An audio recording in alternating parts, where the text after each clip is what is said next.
And even at the Bulls, sometimes I played like center, I played wing, and I played all over kind of thing. But I enjoyed wing. I loved it a lot more than what I did at 9. Than you did at 9. Yeah. There's a moment playing for the Bulls where you stepped Dan Carter. Yeah, When he was and playing Sean for the- Maitland, I played with him at Saracens. And he was the one that, I always said to him, like, if it was, like, he was rapid.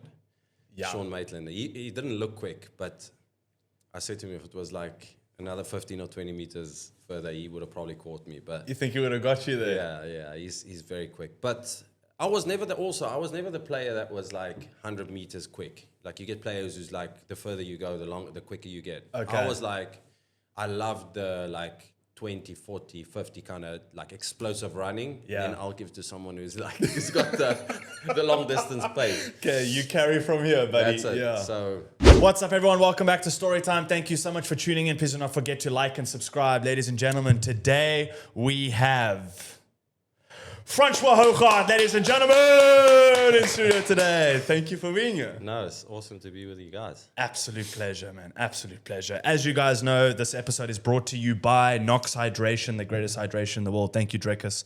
Thank you to the team. Tons of electrolytes and BCAAs. No sugar, no caffeine. Get your hands on it and sort yourself out. Amazing. I know this looks a little bit like a gender reveal here between boy and girl, but which one you want to rock? The peach looks good. There you go. There you go. I've seen this around. This looks really good, to be fair. This is the first time I'm tasting this. Oh, really? Should taste it. Sick. Okay, dope. Okay. Let's see how this goes. Should it be left hand? I mean, I know Yeah, it's it's fine nice if you for don't. the buffalo. Well done. Cheers. This is actually really, really good. There you go. Gee, I've drank so many of these. I'm a huge fan. Really huge, nice. huge fan. There you go. Thank you, guys. So, again, thank you for being I'm over the moon about this. Before we get into any topics, I have to let you know, right? Yes. Go on then. As a lighty, Yeah. being South African, you always come across rugby. It's inevitable, right? Rugby's going to become a part of your life. You were the first rugby player that I ever watched not knowing much about the game from the outside as a lighty. And you had the mullet and the tattoos. And you were the first guy I watched being like, this is sick. Well, I got so much trouble for my mullet Really? because a lot of the kids wanted their hair like. Not that I'm saying I was anything, but No, but you set a it standard. was the first kind of like hairstyle like that back in the day, and people still ask me, "No, are you gonna bring the mullet?" No, I'm probably done with rugby. What do you mean I want to bring the mullet back? But I mean, that was the good old days. But I got a lot of shit from like, the parents and stuff being like, "Oh, my kid wants to do." Yeah, tough. Well, now the mullet's like the most popular haircut in the world, so Yeah, can claim that. If I look back, I'm not too sure how good it looked, but there's some guys like the Honey Badger, from. I mean, he rocks. He could rock a That mullet looks solid. beautifully. So especially when you have sput, because you get a little bit of it. I had off a the bit back. of that in back in the day. Yeah, a lot of that. Little bit, yeah. And the just purely out of interest, like, and the look of having tattoos as a rugby player, I stand corrected, but I don't ever remember it being a common thing that you had tattooed rugby players. Nah, frowned upon. Did you ever get any flack for that? Yeah. I mean, I think mainly because Afrikaans is very conservative, and yeah, I think it was the older generation it was a bit frowned upon. Even for my parents at the time, they didn't really. It's not something they were used to back in the day, and I don't think they liked it very much in the beginning. But what can you do? You got to get used to it. So Exactly. my mom always just said, "Please, just no more. Just stop now. It's enough." And then this arm was full, and then I tried to like hide it, and that. But yeah, they love it. Your parents there you always, I guess, support you. But it was very frowned upon in the start. A lot of older ladies was saying a lot of stuff about it, but especially in the Afrikaans community, it is very like conservative, and if you dress a certain way or you drive a fancy car, then you're a certain type of person. 100%.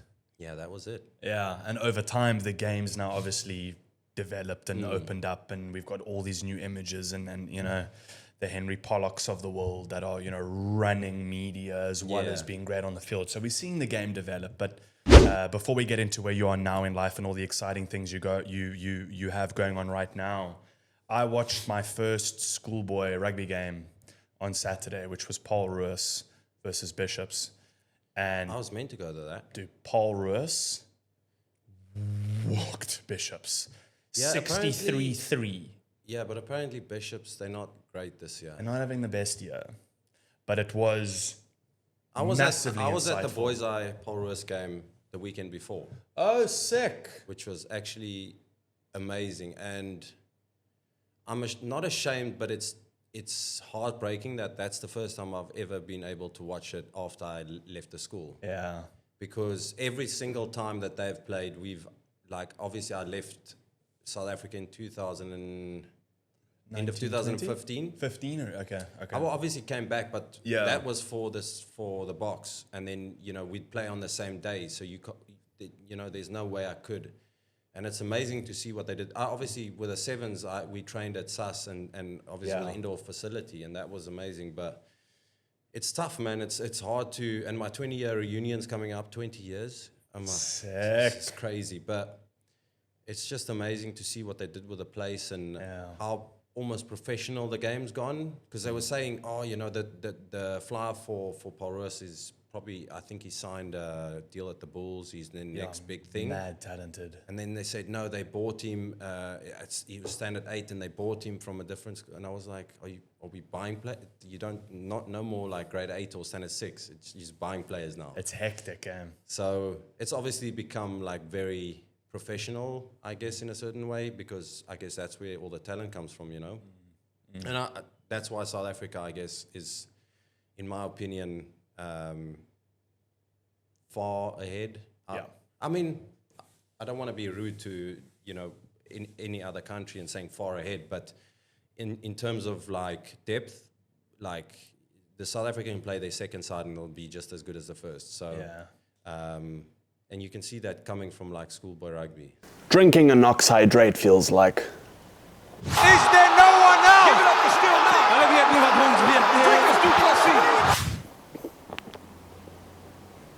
now. Let's get back to the show. That attention into schoolboy rugby and developing talent at such a young age, when you were at that stage of your life, was it a similar sort of feel within school rugby, or has it become even more so, a little bit more pressure, but also more opportunity for the kids as opposed to your experience? Like they always say to me, if you could say something to a kid, like what would you say? One piece of advice. I always just say, look, just enjoy it. Before, even for me, when I played professional, when I enjoyed it, I played my best rugby. But also before it gets to a stage where it is pressure non-stop, because pressure brings different things out in different people. Like you might not be able to handle pressure the way you do when you have fun on, at school level. But in my day, it was obviously I went to Paul Roos, which is like a very good rugby school. Back in the day, we were number 1 in the country. And the difference between, I guess, that and now is like they signed this kid from Paul Roos to the Bulls. Is back then you didn't know that it was going to be a career. I didn't know. Like I didn't play Craven Week. I got one opportunity. So I missed out on all like Western Province, like Craven Week and all of that. And I had one opportunity to go do SA Under 19 trials. Okay. And if it wasn't for that opportunity, I would have never become I would have never been where I am or had rugby as a career. And I played amazing in the trials, and I obviously got to SA Under 19, and then from there on, it was like history. And only then to that certain, the first year after school, I went to Huis Neetling, which used to be the Western Province Academy. Okay. In Stellenbosch, and I played Western Province Under 19, Under 21, and a little bit of Currie Cup in that same year, and then literally after that, I signed my... So I was never a student. I'd never had student life, which is, I'm very grateful and thankful that I was a professional sportsman. Obviously missed out on that part. But yeah, straight after that, I went into, obviously signed for the Bulls. And I'll tell you the story around that too. But I just saw it as having fun before, like have fun before it gets too serious, because thank God, like I've got amazing parents who's always been supportive in a way where it wasn't, pressure. You got to do certain things and you got to perform and you got to, stay outside till 12 at night and train this and that. They've always just been like very supportive. My dad used to be a good rugby player. Obviously back in the day it was like smoking, nonstop. And he was, I think he was a diamond diver back in the day and a lifeguard and all of that, but he was a good athlete, but didn't take it serious. So yeah. Jeez, like, and then to your story of signing to Bulls, that transition. So literally after I had a good under 19 and under 20 World Cup, I then obviously started getting like offers from professional clubs or unions, but the two I was interested in was Western Province and the Bulls. Yeah. And so people said, oh, you'd be stupid to go to the Bulls because Fourie is there, and I was playing 9 at the time. You're never going to play. And Heine Adams was also there, and he was also great at the time. And they said, no, you're going to sit in the queue. You're never going to play. You're going to go waste the talent, all these things. And then I just thought to myself, well, if I could just be patient, learn a bit, if I could learn from the best in the world, I could become, if I look after myself, I can become a good player. And that's why and everything was so professional when in those days, the contract was there when we asked him. Everything was literally like clockwork. Everything was smooth. It was quick. And yeah, I'm very thankful that I did sign, and I'm happy that I did sign there, because that's where the whole wing thing came from, because obviously I was in a player ahead of Fourie. So I then went on to play wing, and me and Fourie played really well together. Yeah. I don't know why, like I just felt like I understood him the way he plays. It was always, so that line around the 9 attacks a pillar, and he obviously plays it off his shoulder. Yes. That line came from myself and Fourie. We kind of created that little thing. And at the box at the time, they called it a Hougaard line. Yep. At the time. That's so sick that went that way. But nonetheless, he was just obviously like the most genius player. His rugby knowledge, when he would stand up in a meeting, the coaches would sit down. We didn't even need a coach, I believe, for the smaller things you do. But he was such a genius when it came to his knowledge of the game. Like if you look at Fourie, you would not think that this guy can, play rugby in the way he was built. He hated the gym, contacting, training, that kind of thing. He had a popped AC, but he was just unbelievable. His rugby knowledge, the way he read the game, his kicking, his passing, everything was just like when to do what. And that's why I knew, like, every time the second ruck from the left-hand side, because I was on the left wing, the blind side wing, you would just like, and we read it so well together. So that's where I started playing wing. I never cared about scoring tries, even though it was nice. I just loved creating stuff. And so I still remember our sorry to bang on about this. No, please when keep I came going. from Western Province, so I believe the Bulls, we had an unbelievable team. You were, back to back, Super Rugby and a Currie. Those days, the Bulls are still amazing, but they'll win Brian and Fourie and all of them, big turn buckies. So I came from down in Stellenbosch up there, and Basil was our S&C at the time, Basil Karsus, and him and the Bulls was notorious for, like, the preseason was from hell. Brutal. Oh, bro, it was the hardest thing I've ever done in my entire life. Like, and old school. Like, do you know what a sleepstang is? What's that? It's a thing where you, basically the harness you tie around your waist with a rope, and then it's like, we had these like thick tire mats that you would do like sprints with. Okay, basically you drag the, We would do like a whole session with that, and then we'd do like 4 sets of 100 meters, like sprints with those things on after sessions. And that was just like normal. And that's after you are that's after an entire session. But that's also why I believe that the Bulls was so successful, was because high altitude, and there was never, it was never this like being fit was never a discussion. Working hard wasn't a discussion. It was just there. It just is, yeah.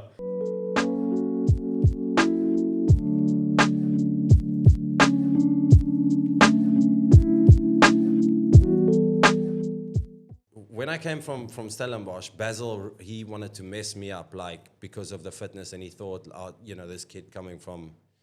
And I remember that my first preseason, there was 2 fitness tests. We did all these, like, strongman sessions, which wasn't a test. It was, like, you know, like the suitcase carries, like, clean and press with, like, the metal logs and all of that kind of, like, hectic stuff, sick. A-frames. But the 2 tests we did was... Bleep, which Mornay saying is king. He was like unbelievably fit.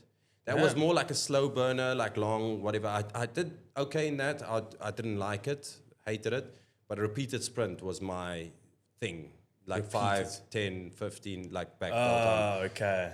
So to 25, 30, you get 30 seconds to go as far as you can, and then you walk back, and then I think you rest 30 seconds, obviously, when you walk back, and you do 6 sets, and they calculate the amount of meters. I think I still have the record for, I think it was 849 meters. Almost a kilometer of doing that. So at the time, insane. At the time, if you did a preseason at the Bulls, you're gonna have a good season. Like you are. That was the fittest I've ever been in my life. Wow, okay. So, yeah, it was always tough because when you went to the Springboks, they give you the preseason. You hate the preseason, but you know if you did the preseason, you like, the season is easy. Like games are easy. So, yeah. Thankfully, I mean, he hated that I did that, but yeah. But you put him through it. I put him through it. Whose decision was it to start playing at wing? Can you remember making that call and being like, I'm going to give this a go as well?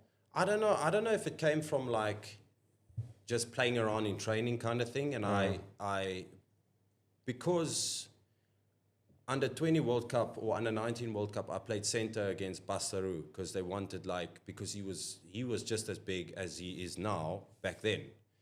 And he was obviously a machine, like, you know, overweight and all these things, but he was a machine under 20 World Cup. And remember, our under 20 World Cup or under 19 World Cup was like Julian Sevilla, all those All Blacks we played against back then. Jeez, like, okay.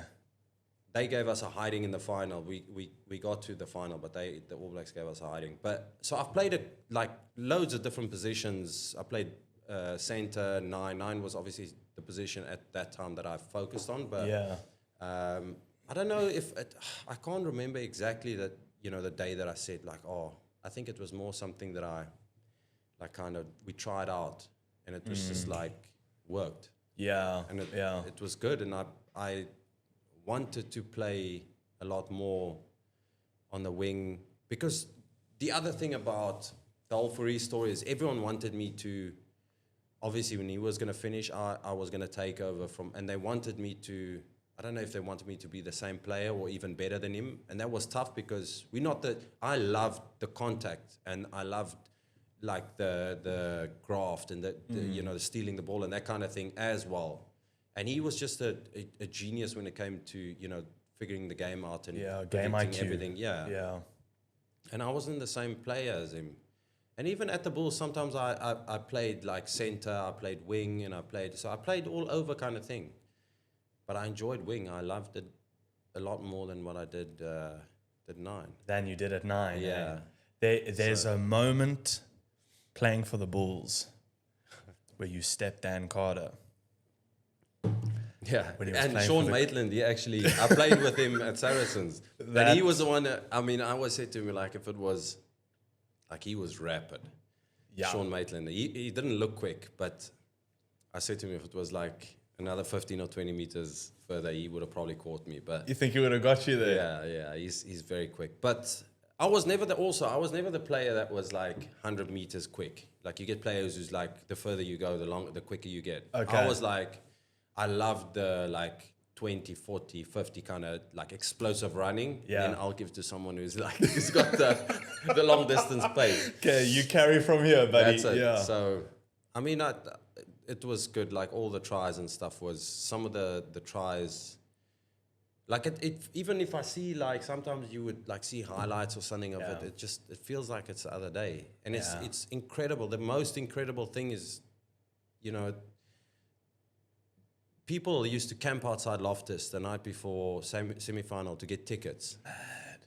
Like it like gave me goosebumps to think about those kind of things, because, you know, driving to games on game day, people would be like obviously braaiing and all these things next to. It was like the box played, you know, the bus drives up.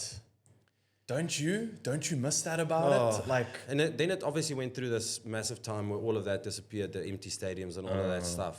And obviously with, you know, financial, you know, people are struggling and all these things, but back in the day, it was like you'd play Stormers or, you know, Crusaders in front of 60, 70,000 people. yeah. Like mad. And you do miss it. Like, it's unbelievable. And it's sad that it's kind of gone. You hope that it can get back to that. Yeah. Because you see, like, there's no... I mean, I know New Zealand is the only thing that they do really well is playing rugby, but I don't think any other country's got the passion and... like South Africa for rugby. It's just like, you know, every single kid who plays rugby in South Africa wants to become a Springbok. Like, that's the end goal, I guess. So it bleeds into the entire nation. It's such a pillar in the culture of what South Africa is, and such a pillar in New Zealand culture from my perspective on the outside. Like I was saying to you off camera, I was raised by my dad and his dad that you respect New Zealand. You can throw as much hate at England as you want, but you respect New Zealand. You know, like those are the boys. You know, 100%. And it's I maybe it's the nostalgia of it, being a lighty and watching Super Rugby on TV, and seeing a full stadium, and like you say, seeing the Briars or doing Newlands with the beer garden and you the smell flags. the beer coming in the bus. That was like, I don't know how we do it. And nothing against today's rugby and nothing against the URC. It's a phenomenal system that they've got going there. But I miss that. 100%. I miss that and not part only of the that, culture. I think also what rugby does in South Africa, it brings people together as well. And it's amazing that the Springboks do so well now and has been doing so well, because it literally brings people together, you know, with all the shit that goes on in you know, in South Africa, whatever that might be. It's just people love one another when, you know, sport, and even if Bafana or, you know, South Africa is doing well in the rugby or any other sport, it just brings people together in this country, which is amazing to see. Obviously, I've lived in London or in the UK for 10 years, and it's always amazing to see. And when the Boks do well, it's like I almost started watching the Springboks as a fan. And I'm not going to lie, I don't watch rugby anymore. Like, I don't watch Premiership and all these things, because I'm 38 now. Like, I haven't officially retired, but I think it's probably time now, like after all the surgeries and all these things. But watching, I will always watch the Boks. Like, it's just something, obviously because I played and I know what it's like to play for the Boks, but it's just, it's incredible to see them do so well. And you know, the amount of depth in the squad, and even the game that they lost the game, and then the next game was the All Blacks, and he picked us probably like completely new side. And I literally, I was like, shame on me for thinking like this team's probably going to get a hiding. Nothing on the players. It's just when you rotate, no one's played together, that kind of thing. And they gave the All Blacks the biggest up. Wasn't it like a record score or something? Yeah, that was the away game for us. Yeah, after Wellington. Yeah. We lost against someone before, and he obviously rotated, and they played. And I was just like, that just shows you the amount of talent that this country's got. So it's amazing. I'm always like proud when I watch the guys play, and I'm good mates with Jesse and all of them. So, and Willie, and always proud of them. The current structure of depth. Can you recall that being such a focus when you were playing for Springboks, or is that more of a new modern era? I think it was always. I don't know if the depth is just better talent now. Obviously, when I was playing, it was a bit more inconsistent, the Springboks at the time, and it's not to blame anyone. It's just, you know, we went through those times, but the Springboks are a lot more like consistent in performance now, whereas the Springboks for me is almost like what everyone looked at the All Blacks at the time, where you were saying obviously you don't, say something about the All Blacks. That, in my opinion, was almost a thing. That's why the All Blacks was so good, because people didn't believe that they could actually win or beat the All Blacks. They were always put on this pedestal that they are invincible. And then once you start beating them, you see that it's like the Conor McGregor, like he was always invincible. And then when you start losing, then everyone's like, but hold on, Everyone's got the formula. Yeah. So,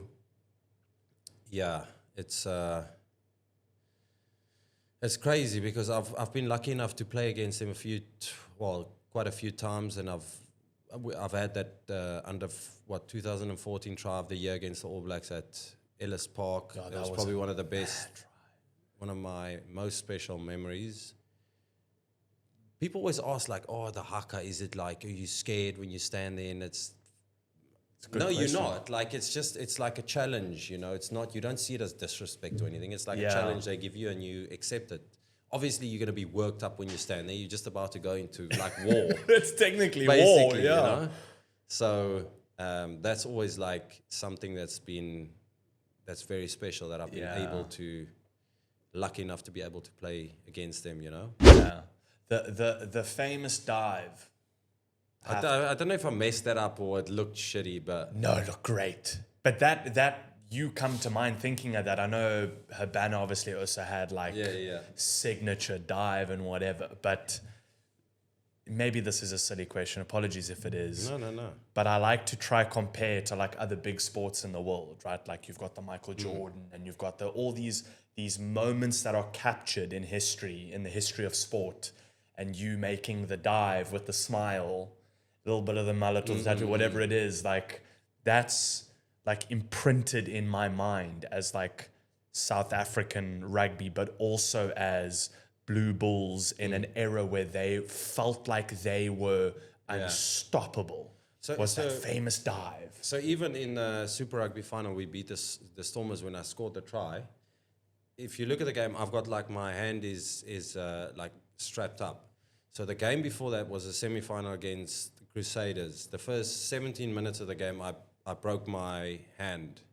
So how I knew it was broken, my hand was sore in the game when I got up, and I pulled my fingers and I pulled the middle one and it like moved, and I knew, okay, well, it's a little bit sore. It's probably broken. Yeah, it's not supposed. So I played on with it, got in halftime, and they injected both sides like local, and we just strapped it and I finished the game. We obviously beat the Crusaders, and so that whole week I had to train. I was backup 9 for Currie.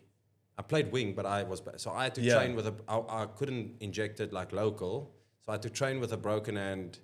Like, I didn't do all the reps and stuff like that, but I still had to train with it not being injected and all of that stuff. And then obviously the final, I got it injected, and then that Monday I was picked to go on a tour with the Springboks. Yeah, but I got it operated on that Monday. Yeah, but.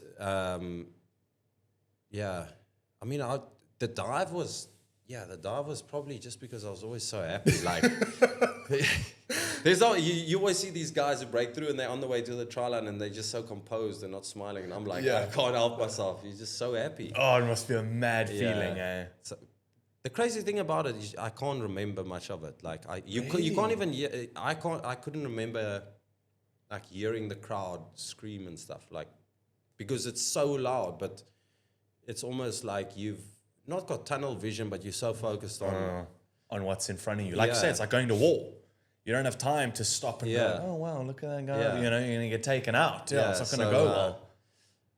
There's been plenty of like incredible memories throughout years. But some of those, like the final against the Stormers and then the try. And obviously playing the All Blacks at the F&B, I don't know what the stadium's called now, in Soweto. It was like 95,000 people. Jeez, but it didn't feel like Ellis Park because obviously the stadium is massive, but it's so far away from the field. Whereas Ellis Park and Durban and Newlands, all these stadiums, they're like right on top of the field. So the vibe is like off the That's charts. insane. Ellis Park's probably, and Loftus, but Ellis Park's probably one of my most favorite stadiums because it's like the noise is crazy. I've never been to Loftus. Never. No, it's like it's on my list to watch the Blue Bulls. 2009. So I made my debut against Italy 2009 at the end of the year tour. I was a fan. I mean, I played rugby because I made my debut at the end of the year, but I was a fan sitting in the stands watching Morné Steyn kick that kick against the British and Irish Lions. And I was like, wow, that's incredible. And then obviously I got to go on tour. I played 5 minutes on my debut. I think he faked an injury or something, but to give me that 5 minutes. I got you. Yeah. But it's just crazy to think about that. And I guess you'll still get to the different players and stuff, but it's funny how you always you idolize all these people and you think about, you see them in a completely different light until you get, you play with them and you become like myself and Brian, we're good mates. That's sick. Like we don't talk every day, but when he comes to London, he lets me know we go eat something or we play paddle. And Vaynant I speak to every now and again. Like all the guys you used to, as a kid you would idolize, you become mates with. And doesn't matter what you've achieved, you're still just a normal human being. It doesn't make you better than anyone else. Like not at all. Like I always feel like I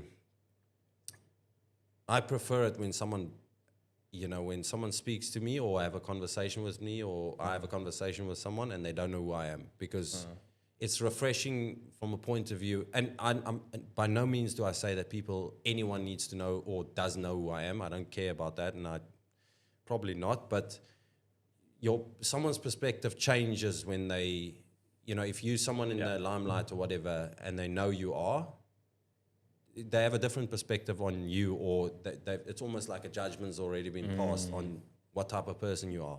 Where someone don't know, someone from overseas or whatever, or just someone that doesn't know what you do. It's just refreshing because it's a normal conversation, So I really enjoyed that. Do you think like over time, because not many people get a life where they experience both sides, where you experience being very well known and people recognizing you and wanting photos or autographs or whatever it is, that almost feels like a very different world. Because your relationship to the world around you is so different. More people know you than you know, which is a really trippy feeling. I think with the introduction of social media, it's kind of flipped that and made it a little bit more common nowadays. But not many people get to experience both sides, fame and just being what you would call like just a normal person that doesn't deal with that.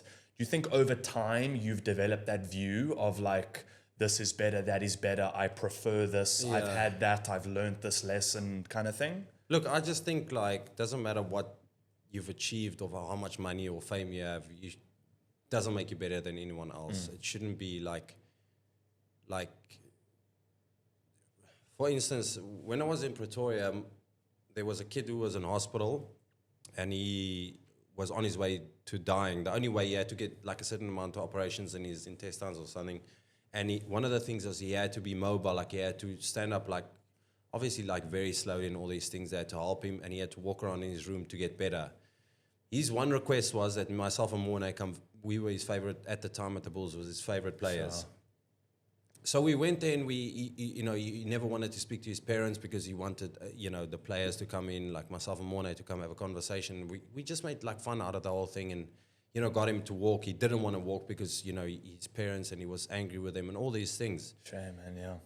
And for us, it was 30 minutes of our time, but it literally changed that guy's life. And that's the whole thing about it. Like, it doesn't cost anything to just be nice to someone who wants to have a photo, or you might inspire someone to be, who's struggling mentally with something, or just to make someone's day. To me, that's 5 minutes, but to someone else, that might be like life-changing. You never know how it goes, So I've never also looked at it from the point of like I'm better than even though people can say, oh, bullshit, like, the cars and the, tattoos and the way you dress. For me, cars are passion. It's not to show off. Like it's like an adrenaline thing. I just loved cars. From when I was a little kid, I loved cars. And I guess the dressing up and all these things is because I like it. It's not to try and impress people and all of these things. But I've never thought that I was, you know, in a way better than anyone else, or so, you know, whenever someone wanted to take a photo, and even now, if someone wants to take a photo, it doesn't cost anything. It's 5 minutes. Like, you know, just my only thing was just be nice and be polite, or just say, "Can I please?" Because I'm not some charity case. Like, you know, I don't come to your workplace or come to you and bother you and in a way where it's disrespectful. Like, it's kind of from both sides. But yeah, I mean, both sides. I just see, because I've never felt like I'm, you know, the fame and the photos and all these things has never gone to my head where I have to have that to fulfill me in some sort of way. Where that's why I think the whole thing with the mental health after rugby and within sports and depression, all these things, it's so good to have people outside of rugby. Because when that thing comes to an end and you've got no one outside, it's a massive problem, because that whole world comes to an end because your friends aren't, you know, not with you anymore. They get left behind. You're not the man anymore. No one really cares. Like, you know, some people really struggle with, you know, having that attention for like whatever, 15, 20 years. And then all of a sudden, you know, people might still have a photo or whatever, but that fall off from that fame, if that's something you fed off for a very long time, is then gone. And then obviously, like, you know, the identification or the crisis of crisis identity, of right? identity crisis, and just depression and all of that stuff is a real thing.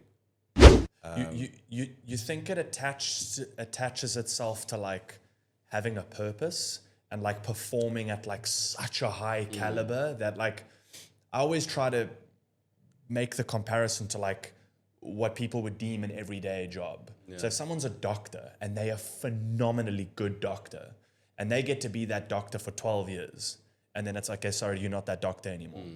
And the world know you as being one of the best at being this doctor, and then you're done. Now go do something else. Anyone would struggle with that, right? Struggle, yeah. It's been I your went purpose. through like a stage after that, because you've done something for such a long time, and now all of a sudden, even though I had the plans of launching my wellness brand, but these things don't happen overnight. You know, it takes time, and then, you know, you might get setbacks, or it takes longer than you think, and then it gets to a stage where you like, is this going to work? I don't even know who I am after a while. It's like, it's quite hectic. Like, you don't think about it, or you don't think that it's real until it happens to you, and then you almost question everything. Like, you question, like, you know, where are you going? What are you going to end up as? All of these things. And that's why I say, like, having people, you know, from the outside, and also like work on things, like as a rugby player while you're playing, like use that. And what they start doing at clubs now is like, when I was at Worcester, they had like, you can start studying. They gave you the services of getting you to study certain things, whatever your interest is, and then you can start investing in whatever that might be. So we get so many opportunities to meet, you know, very wealthy businessmen, or go to functions, or these things. Use those contacts to do whatever you got the choice to do something that you're passionate about. Like, don't ever get to a point where you have the career and then afterwards you got forced to go to a 9-to-5 that you hate, because you will probably I wanted to say something bad, but you will probably end up in a really, really bad space mentally, because no one will be. You have to love what you do at the end of the day, and you're fortunate enough to be able to make money, even though it's really tough. It's easy money. You know, rugby, it's really tough on your body, but it's also, you almost get paid to stay fit and healthy in a certain way, you know?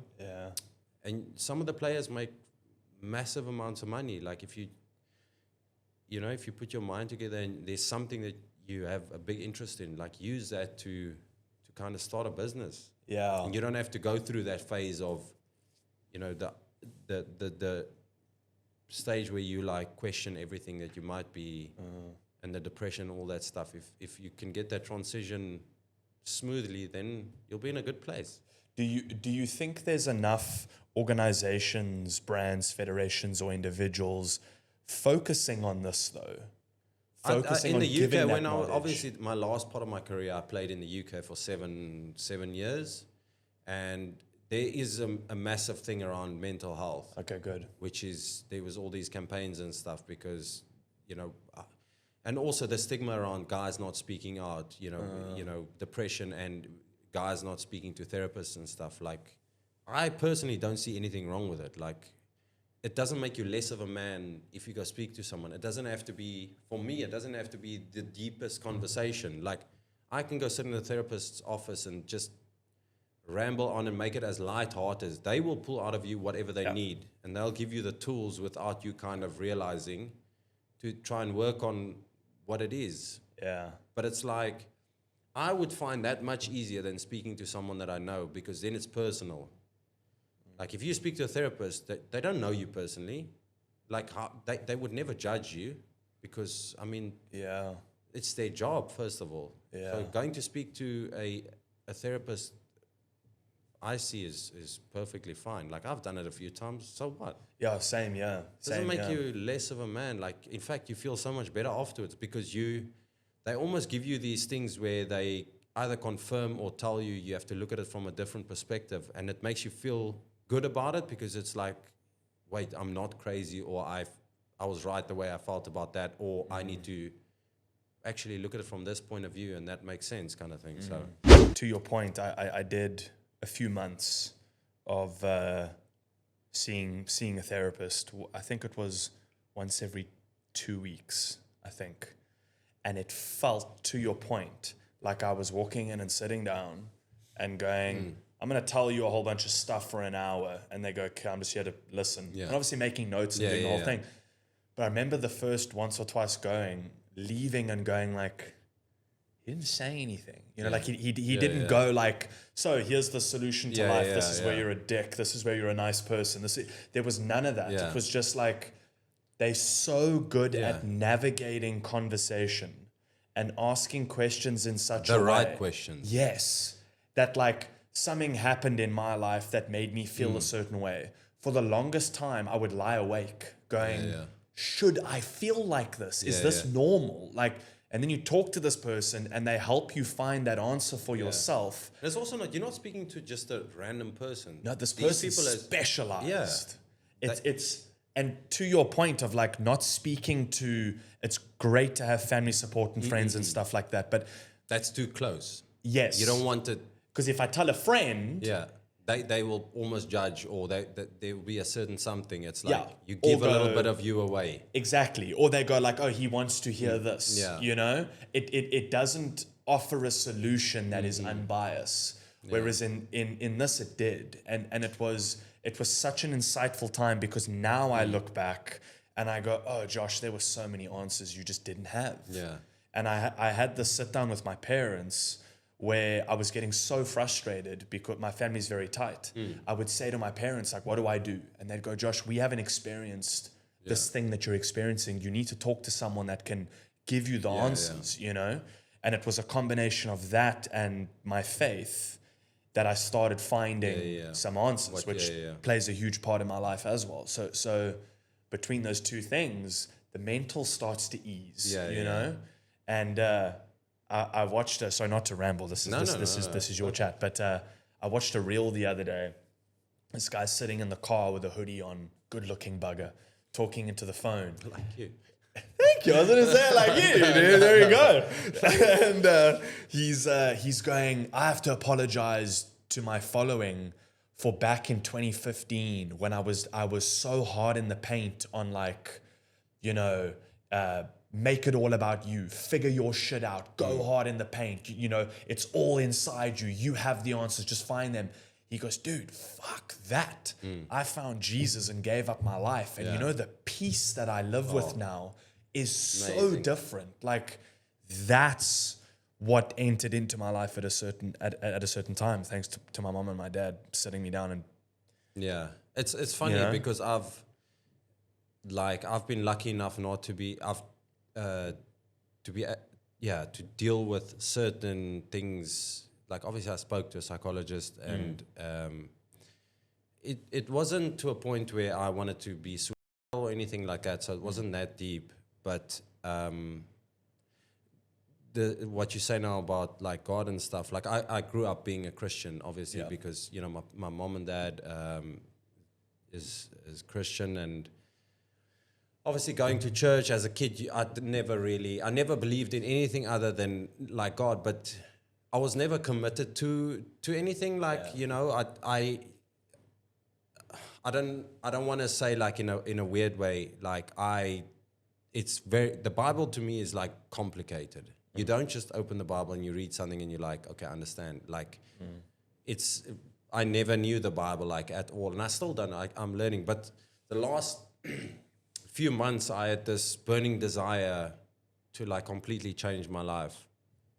And it was weird because I was looking for a church in the UK, and I don't know why I felt like this, but like completely changed the way I used to live is the way I look at it now. And if I think back to that is almost embarrassing in a certain way, because just choices and actions and stuff like that isn't right. And when you start, I guess, living in faith and you know what is right and what's not, it kind of makes sense. And then I wanted to find this church, and I joined this really nice church called Vive in the UK, and I had an amazing pastor, Australian guy, and I said I really wanted to get baptized, because I had to ask my mom, was I baptized as a kid? Because I obviously can't remember. I was like a child, literally. And she said, yeah, you were. But I wanted to make the conscious decision to get baptized. And that was an amazing day, the 26th of April, which for me is amazing. And it's just, the funny thing is I've always been scared to die, because I Really? yeah, because I had this, it was, I don't know, like when I'm a bit scared of flying. And I always thought to myself, like, I get a bit paranoid when you're 40,000 feet in the air and it's middle of the night flight and the plane starts shaking, because I know it's tickets. If something happens, there's no way. You are Completely gone. understandable. Yeah. I'm not in control, first of all, and that. And I was always like, the thought of me not knowing where I'm going, I know that I never believed in, I was never an atheist. I didn't believe in anything other than God, but I never had the connection or like accepted him on that level to where I am now. I couldn't care less. Crazy, eh? Yeah. Now for me it's like, at least, and I'm human. Like you sin and you make mistakes, and 100%. for me it's every day. It's like learning and something you like work on every single day. Like one of the things was like spiritual apathy is, you don't just get baptized or something and now everything's sweet. You say like, I'm still a sinner, I still make mistakes, I still whatever. Having a public platform, I've always been so scared to be like, this is what I believe. And everyone goes, oh, but on Friday, we saw you at Mitchell's and you were 7 Guinness deep. How did, like, I was at Mitchell's, it was on Saturday though. My bad. But I think in your imperfection, you get to see God's perfection. So in you, and again, I'm not trying to intentionally be a terrible person or intentionally sin, because there's something in that as well. But if there's something you don't like about me and you can judge me on it, good. Yeah. Because only in the mistakes that I make and my shortcomings and my shortfalls will you see God's grace. If we were all perfect, there would be no need for it. 100%. Like there'd be no need for forgiveness if there wasn't things to forgive. 100%. So it's important, and it's becoming more trendy is maybe the incorrect word to use when talking on faith or religion, but like you see all these musicians and artists start to speak up. Much and bigger. It's almost like becoming a revival. Yes. And it's almost becoming like okay to be like, hey, I know you saw me do that and that and that, and I know I'm this and this, but hey. I don't know, do you follow or have you heard of Timon Crick? Yes. So his stuff, I really enjoy his stuff. Stuff's 'cause very good. Sometimes he starts a video and like something about OnlyFans or whatever, and then he said Yeah. you look to like judge it, and then you're like, And then he comes he's got back. you. Yeah. A lot But of those I've been I like, know where what? he's going with it. The whole thing is Yeah. like, oh, she's gonna go straight to hell, and then he's like, but that's not how it works, you know, kind of thing. So it's very cool.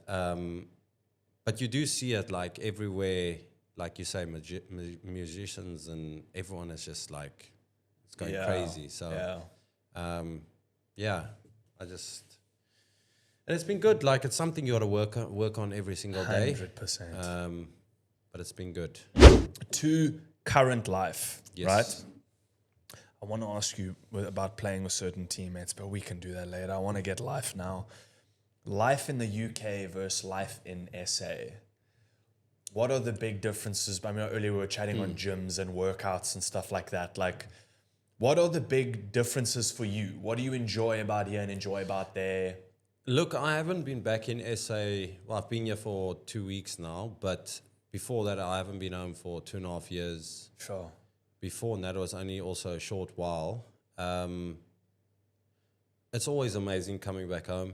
One of obviously the big things is like food, and everything is so much cheaper. Like, I remember, like, if I had to say like barbecue, if we're gonna have a barbecue, it's frowned upon. Like, you cannot say to someone like a non-South African in that side, it's fine. But if I had to say to a South African person, especially being Afrikaans, if I had to say barbecue, oh no, it's like the death Tickets penalty. for you, eh? Tickets. Yeah. But I mean, it's just coming home and everything feels familiar. It feels like home, kind of thing. Is even though I've been there such a long time, and obviously the weather plays a big part in. It's always nice being in nice weather. I just came from winter into winter, which isn't the best timing. Yeah. But there's been a couple of nice days, which is always nice. But I don't know. It's just, it feels like home, which is Is plan? I don't want to preempt too much of your future here, but like, is plan for you? Do you want to stay SA side, or is so UK obviously still? with launching my business, I'm gonna have to be here for a certain amount of time. Okay. But I've always said, like, wherever, for the business to do well, wherever that might be, if it's back in the UK, which we're also going to launch back in the UK and then US. Dope. I would be, I've got nothing keeping me somewhere. So that's my main priority at the moment to launch that. And I mean, there's, not a lot of startup businesses have a very successful outcome, but so I don't know. I've obviously got to do the show now for a month, and then I'll be around here to see where the business is going with the launch and all of that. So, but it's exciting. It's That's awesome. Yeah. How much insight can you give into what the business is for listeners and viewers? Well, it's we want to have. I didn't want to do a supplement brand because the market is so saturated. There's massive brands out there, and in supplements these days, there's so much shit in the products, which isn't great. And I've always said, like, if I do a product and I put my name to it, I want to make sure it's the best of the best. I will never ever settle for having an average product because of greed, of wanting money and sales and all these things. Like, I'd rather make sure it's a quality product because my name's attached to it. And also it's just the way I want to do things is, keep it like that. So it's kind of a hybrid between wellness and performance. So it's like a target market and a route to market that no one's really done. I mean, the target market a little bit, but the route to market is a little bit different. It's not paying influencers and all these things. But when we do launch, I'm sure we'll have a chat again, and then you can give a little bit more. But it's we're working with some amazing doctors with a formulation and making sure that everything, and that ultimately gives your brand, the credibility of not you can question the formulation, where it comes from and all these things, and the amounts of each ingredient, does it make a difference and all these things? Well, if it comes from, would you rather listen to an influencer? Would you listen to a doctor that, has helped or has had a hand in creating the formulation? So that credibility goes a very long way in, people using the product. And obviously that for me is massive. Yeah. Not just people using it, but being like, this is is a really good product and it's something that people can use, and I know that it works. Okay. So, geez, I'm excited for that. Yeah, it'll be good. It'll be good. Yeah. Okay. Do you have so I don't want to push too hard here and you give anything away. Do you have timeline? When are you looking at? We busy with the board of doctors. So my board with the doctors, 3 or 4 doctors.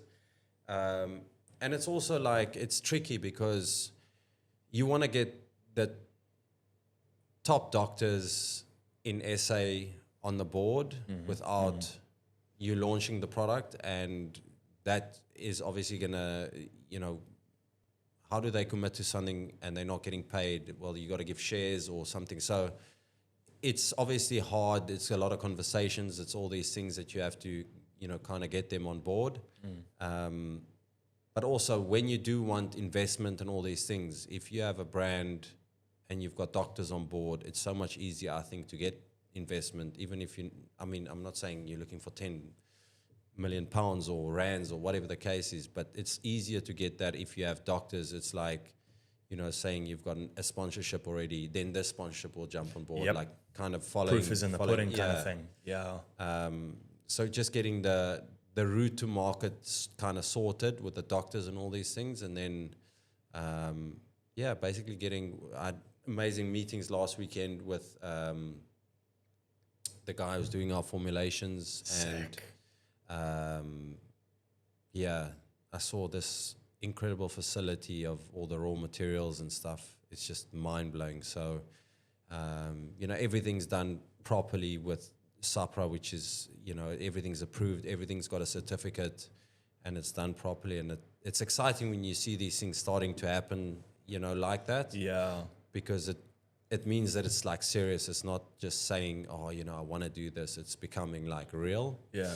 So, yeah. That's exciting though. Yeah, it is. That that drive of hey, we're building something that is mine it's almost or ours. The dream's becoming a reality now. That's which sick.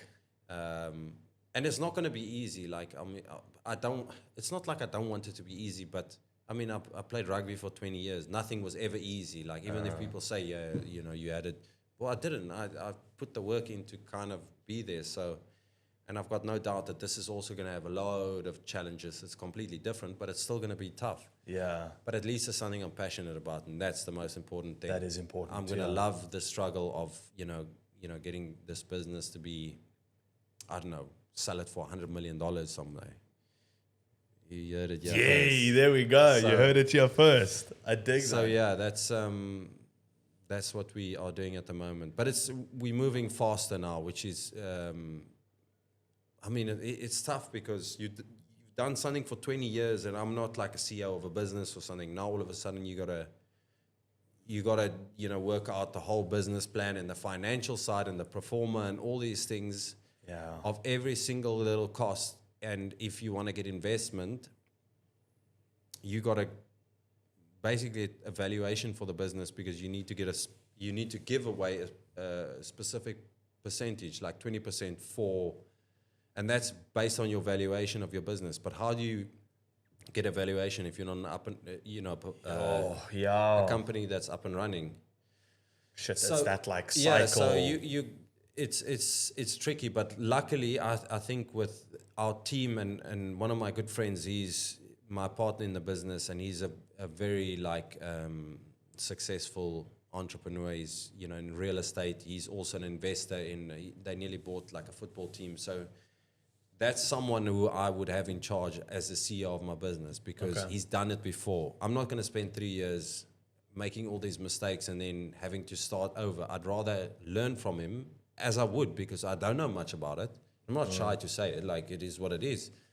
I'd rather learn from him and, maybe after 2-3 years, then take over or get someone in that position or whatever, but have someone that knows to run a business. I think a business is success. I mean, you hear Apple, it's the guy who, founded Apple, but he would have never been there if it wasn't for the team that made and the vision and all of these kind of things around the product. So the team, everyone brings something from a different angle and, specializes in something different. You hire your weakness. So I think the team is we've got a good team together. Dope. The guy who does the product, the vision and all of these, it is different, bits to the brand.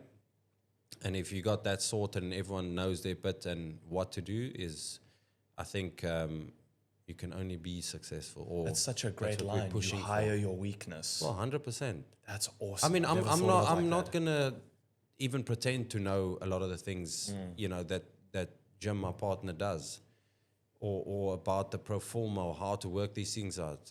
Because I'm not. I'm just gonna fail at it. But I can learn from him, or the product guy. Is like, I don't want him to just give me a formulation. He needs to nail the whole product side, from the factory, where this, that. He needs to have all the options, all of these things. I don't want to then go and try and learn how to do the product. It doesn't mean I don't know about it, but someone that specializes that kind of thing, and that's, the weaknesses that I'm not good at.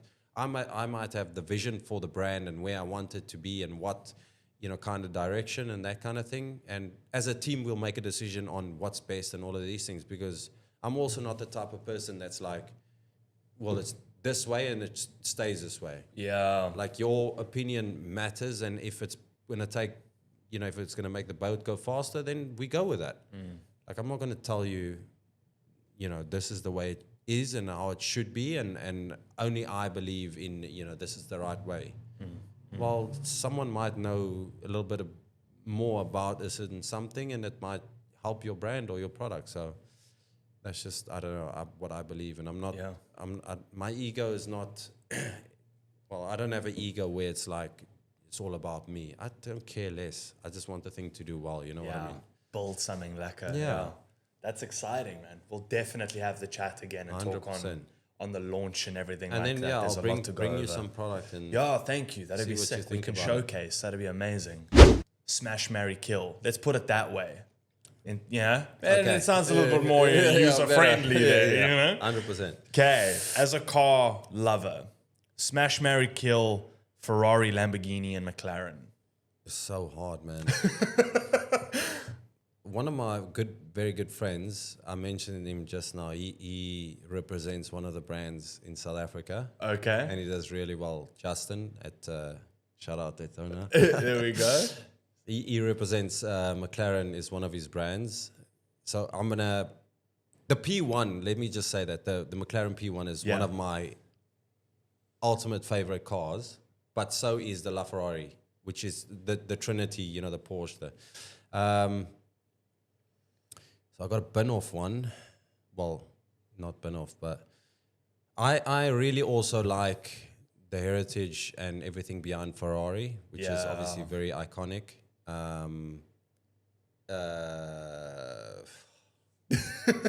Bro, I'm confused because I have got to say probably marry McLaren because I got to be There you go. loyal. I respect that. Kill, I've got to bin someone off now. Yeah. Yeah. Let's say I'll kill Lamborghini. Okay. And then obviously, See you tough, going. man. I just love them all. But I've got to be loyal to my mate as well. I respect that. So- I respect that. And I've Okay. had a Lambo. I've never had a Ferrari. And I love the brand. Yeah. Which is, I've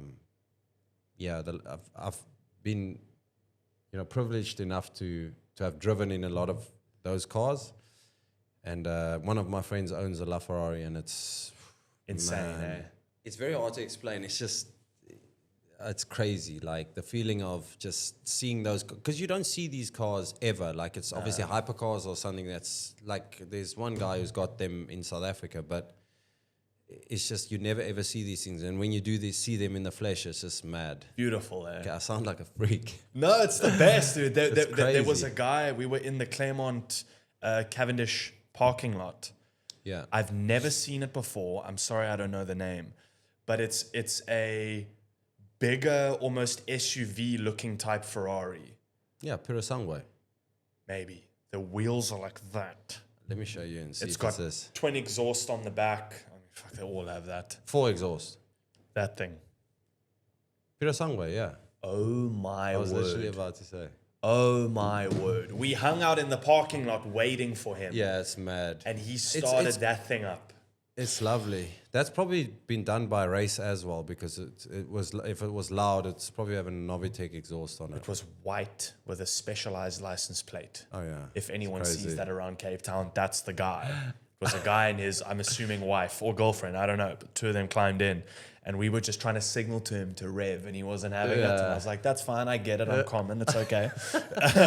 He didn't rev. Yeah. But I'm not a massive car person, which sounds you heartbreaking appreciate to it. say, but I appreciate the crap out of them. Also, I grew up on Fast and Furious. Yeah. So, like, I've always digged them. Yeah. And Gone in 60 Seconds. Shout out to the movie Gone in 60, one of my favorite movies ever. Yeah. The But- Eleanor. Oh my word. He's Crazy. going. He's gone. The best moment in a car movie. Like 100%. Jess and I said as well, that again, apologies, I don't know name, that SUV Lambo, which you said was the Urus. Oh my word, that thing is beautiful. It It's looks probably like a one of spaceship it on is the very, road. very comfortable to drive because it's 50% Audi. Really? Yeah, it's exactly a RSQ8. Exact same car. One is just double the price because it's a Lambo. Same engine, No ways. same gearbox, everything. They sound very similar. The Lambo is a little bit more aggressive. But because it's a Lambo, yeah, the parts are... Wait, so hang on. So the guy buying the Audi and the guy buying the Lambo. They're buying the same car, but one's half the price. Obviously, with the Lambo and the sound is a bit different and all of that. Yeah, And the it's brand and the but been Lambonized, but it's the same. Jeez, Yeah, like same car. Yeah, the Urus is nice, but why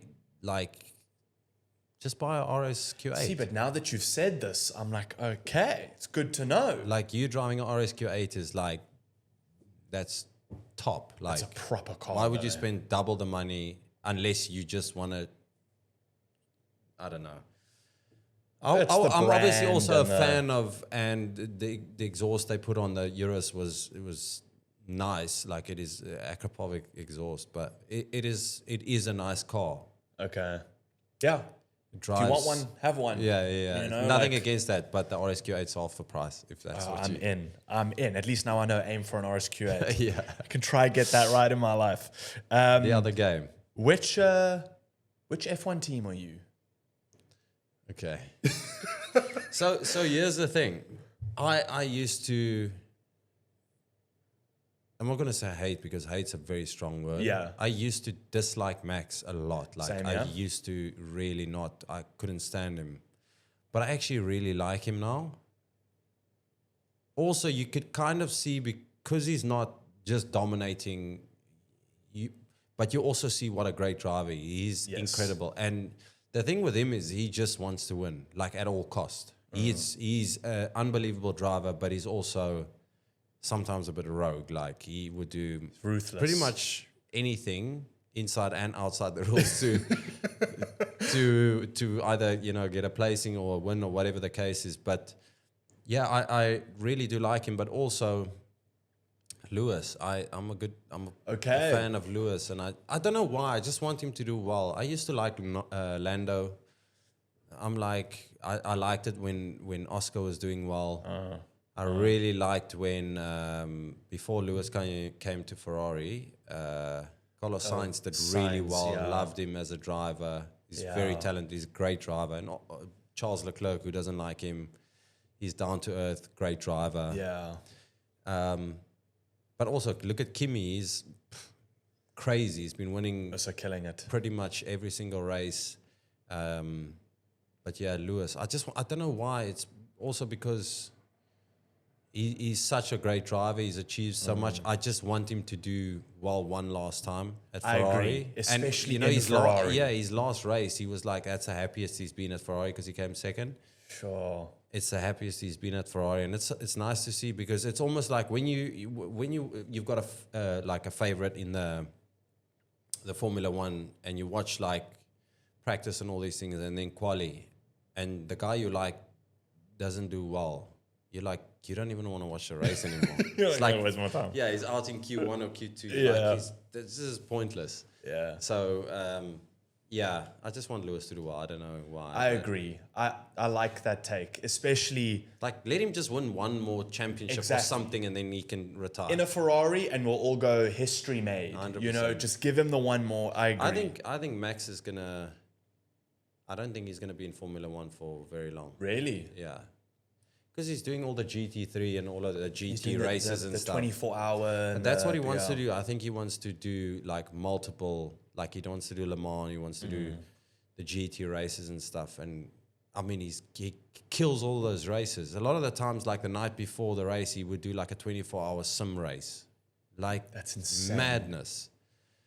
I don't think any other driver is like, obviously they do the training and all the prep and stuff, and he just goes and does like different races. It's like a lunatic. So That guy loves to go fast. Yeah. It's mad how who's good your favorite? Sure. I'm a big McLaren fan. Yeah. I really like McLaren, so I think your answer on Smash Mary Kill, I was like, yeah, respect. But it's also really crazy, like McLaren.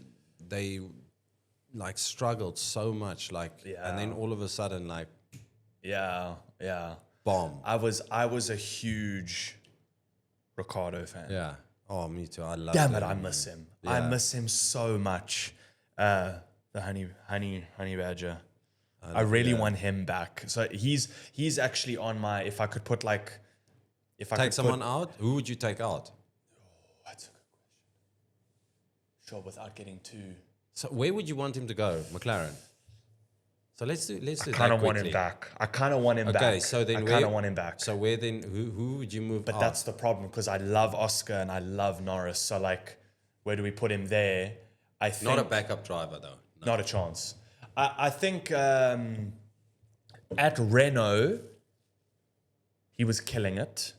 I think I might be wrong in this. Had he stayed at Red Bull when Max entered, I would have loved to see a longer term Ricardo Max combo. I just don't know how. Like, if Max gets a teammate that is on par with him, how well that goes. I don't think it goes well. I don't think it goes at all. Like, point. now you can see there's literally one car that is literally, Yeah. the car is not going anywhere. The car is undrivable, basically. And I Max thought- is like close to the front every single time. Yeah, and it's probably perfectly And you okay gotta- with him. Just saying. yeah, and you got to feel Yeah. for the guys coming in, and literally a few races in, they're like, Yeah. sorry, not good enough. Sorry, can't keep up. I thought he would have taken over at why am I drawing a blank? Red Bull's second team with Yuki and Liam. Liam. I thought that would have been, and it was momentarily, I think, or he was a backup for them, a third No, driver. yeah, I think he was. I thought that's where he would have stuck and stayed at least for a few. And for a then few get up years, into one of the bigs. and then go in the bigs again. just to show that he can. Yeah, I was under the assumption that that's what would have happened. I mean, he looks like he's living an awesome life now. He's got an awesome fashion brand. He's in liquor as I think he's got a wine or something as well. yeah. And I know he loves dirt bikes and off-roading. I think like, he's enjoying that having life an too much. Absolute joy. But he was, especially when I started finding F1, it was at the start of Drive to Survive. Yeah. And I'm a big emotional and personal. Yeah, invest a lot of it, yeah. Yeah, and I invested, like, that wins me over. If someone's a dope dude, I was like, yeah. I back him. You know, like, And there was never, he never had an attitude or anything like that. He was just this laid back guy. Vibe, And he was a yeah. great driver as well. yeah. I think he would be, if I had to, I know it's a weird answer to give you, but like, No, that's sick. he still stands as like probably my favorite. And regardless of who you think is better or Yeah, worse, yeah, or a good yeah, drive, yeah. bad drive, whatever, he stuck for me. Like his personality and the way he represented the sport. Oh. I was like, I would want to be like that, you know, like. If And I also was to in that see a lot of the seat. times, like when drivers finish, you don't really hear anything or like the teams or anything like. But even Christian Horner was talking good about him, and he said because he came back for the Australian race or something, he got back into it. And it was just nice to see that he's so well respected and everyone kind of loves him, and him greeting everyone just kind of loves him, which is so nice to see. Yeah. So I just also don't know about the new cars. Like, I don't know if that's another reason why Max wants to leave, because everyone says it's almost boring. It's Changing everything. yeah, it's almost, and I don't want to, on any driver out there, I don't want to, but they just say it's like look at Senna, the era of Senna, like how much skill was involved then to what it is now. And I know that's why I say I don't want to like piss anyone off, but you have to be the best of the best driver in the world to be able to drive these cars. But back then there was no like halo, no nothing. It was purely on skill. Yeah. And almost the cars of, especially kind of this, it's just, they say probably it's just boring. Like you overtake and that's it. Like as soon as you're out in the front, there's no getting back. Like if you don't mess up, that's the win kind of thing. So I don't know if they're going to change anything. When you're winning by 30 seconds, it's like, wow, this is this is. we've got a problem on our hands. That's also why they say the Monaco race is so boring, because it's literally the same thing in the mandatory stops. They have to do something to change it up to make it more enjoyable for the fans and for the drivers, because the drivers are also getting sick of the same thing every time and just towing. Yeah. And I think they should listen to the drivers, because I guess the drivers are driving the cars. They 100%. experience everything firsthand. And obviously, I think Max had a few things to say about the cars, and one or two other drivers backed it up. So it looks like there's some feedback, and you never know if it's going to change, but it's still a incredible sport. Let's do, for rugby fans in closing, let's do I'll say a name and you give me the first word that pops up to this person. Okay. One word. I know that's quite a tough one to throw at you last second, but one word for Brian Abana. Speed. Skulkburger. Oh my God. He's animal. He's an animal. Bucky Spuerta. Danger. Don't mess with that guy. That's a great one. Pat Lambie. Gentleman. Oh, He's probably the nicest guy I've ever met in my life. Really? Bro, he's an I like unbelievable that. human being. That's incredible. I'd love to have a conversation with him. Bro, he's very well spoken, amazing guy. I DM'd him. Let's see. One day. I can maybe take One some day. for you. There we I'm go. joking. One day in future. Victor Matfield. Specialist or something like that. Okay. I like that. John Smith. Legend. Yay.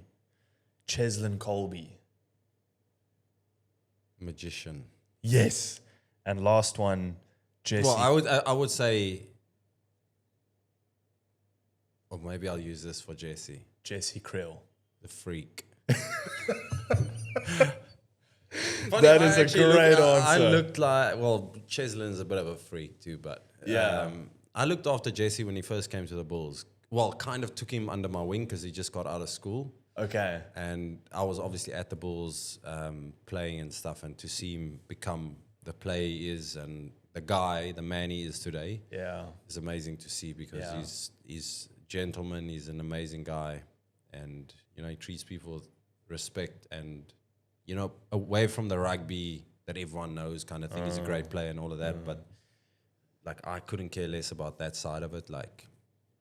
I care more about the person, how you treat other people, that kind of thing. And he's an amazing guy. Yeah. I was lucky enough to have dinner with him and a few other guys in Joburg. And yeah, to your point, I mean, like, Legend, yeah. jeez, he's a good oak.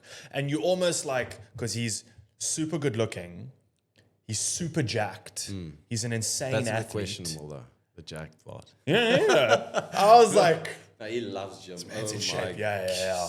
And I remember meeting him, and he was so nice and like thoughtful and intelligent and And whatever you think else. to yourself, is he putting on a show? Yeah, I Or was is like, it sure, like maybe there's something here that he'll like, drop a comment. I'll be like, got it. Okay. yeah. Great guy, except there's no except. I was like, No, this yeah. guy's just an outstanding human.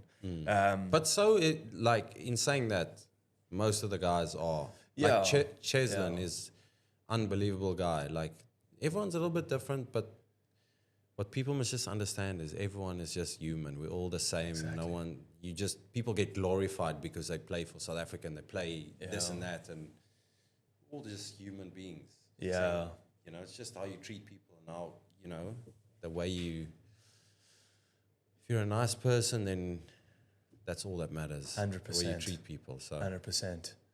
Lekker. Thank you. Thank you for agreeing to do this, and thank you for your time.